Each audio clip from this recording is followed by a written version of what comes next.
In a small West African fishing village called Nkonkoni, where people live in harmony with the river that runs through their land. However, when a local girl named Kelechi mysteriously vanishes near the riverbank at night, whispers spread through the village that she may have been taken by Mermaid, a water spirit feared and respected by the locals. The elders speak of Mermaid, the mythical African mermaid, who is said to lure people into the water when offended. Villagers believe that recent disruptions to the river ecosystem, illegal fishing, waste dumping, have angered Mermaid, bringing a curse upon the village. Kelechi's family, desperate and torn with grief, seeks the help of a spiritual guide, Popende, who has had past encounters with Mermaid. Kelechi's older brother, John, is determined to find his sister and refuses to believe in the supernatural. John is a skeptical, ambitious young man who left the village for the city but returned when his sister went missing. With the help of his cousin, Zuri, a resourceful young woman who knows the river's secrets, John begins his own investigation, questioning villagers and uncovering eerie evidence of Mermaid's wrath. Popende tells John and Zuri that they must perform a ritual offering to appease Mermaid and gain her permission to venture into her domain. John reluctantly agrees, and they follow Popende's instructions, bringing offerings of coins, perfumes, and incense to the river at midnight. Suddenly, they are engulfed in an unnatural mist, and a strange melody fills the air, luring them into a trance-like state. As they follow the call, John catches a glimpse of a beautiful, otherworldly woman with piercing eyes and an intricate necklace made of shells and jewels. She glides through the water, vanishing as quickly as she appeared. This fleeting sight of Mermaid fills him with both fear and wonder, marking the start of a psychological transformation as he confronts the power of the spirit realm. John, Zuri, and Popende soon find themselves in Mermaid's underwater kingdom, a surreal, dreamlike realm where the river spirits dwell. They witness haunting visions of other villages taken by Mermaid, each trapped in a watery stasis as if frozen in time. The spirits warn John to respect the river, saying Mermaid seeks vengeance for humanity's greed and negligence toward nature.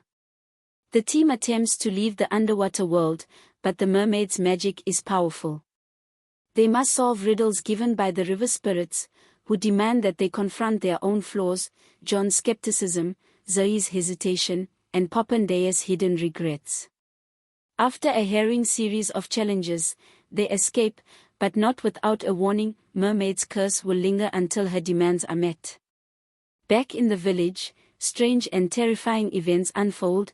The river turns murky and foul, fish die by the thousands, and villagers who disrespect the river begin falling ill. A haunting melody can be heard at night, and those who hear it are lured toward the water's edge, risking possession or worse.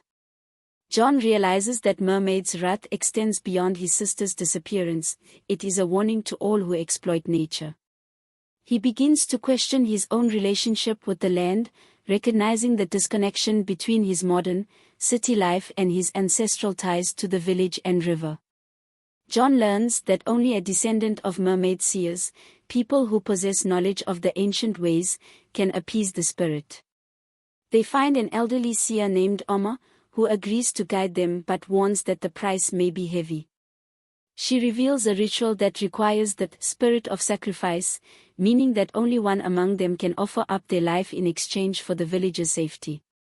The ritual involves crafting a totem, blessed with blood, tears, and river clay, which they must place at the deepest point of the river.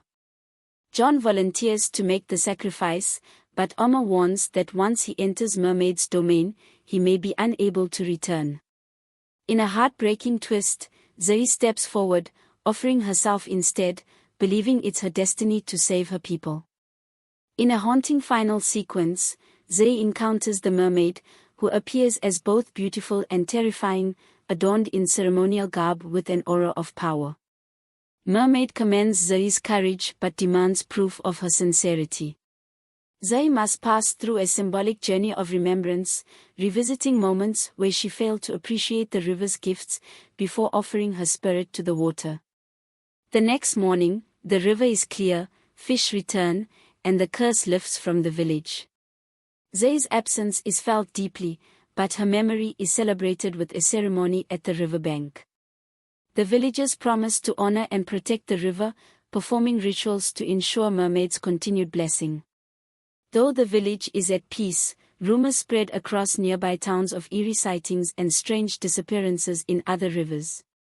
Mermaid's message has extended beyond Nkonkoni, reminding all who hear it of the power that lies beneath the water. John, now deeply changed, begins recording these stories, hoping that by sharing them, he can help others avoid the wrath of Mermaid. John's story becomes a viral sensation, and with it, sightings of mommy water increase. Audiences across the world become fascinated by the legend, but whispers suggest that those who watch the recordings too intently or disregard the warnings find themselves drawn to rivers, lakes, and oceans as if called by Mermaid herself. The curse has spread, transcending time and distance.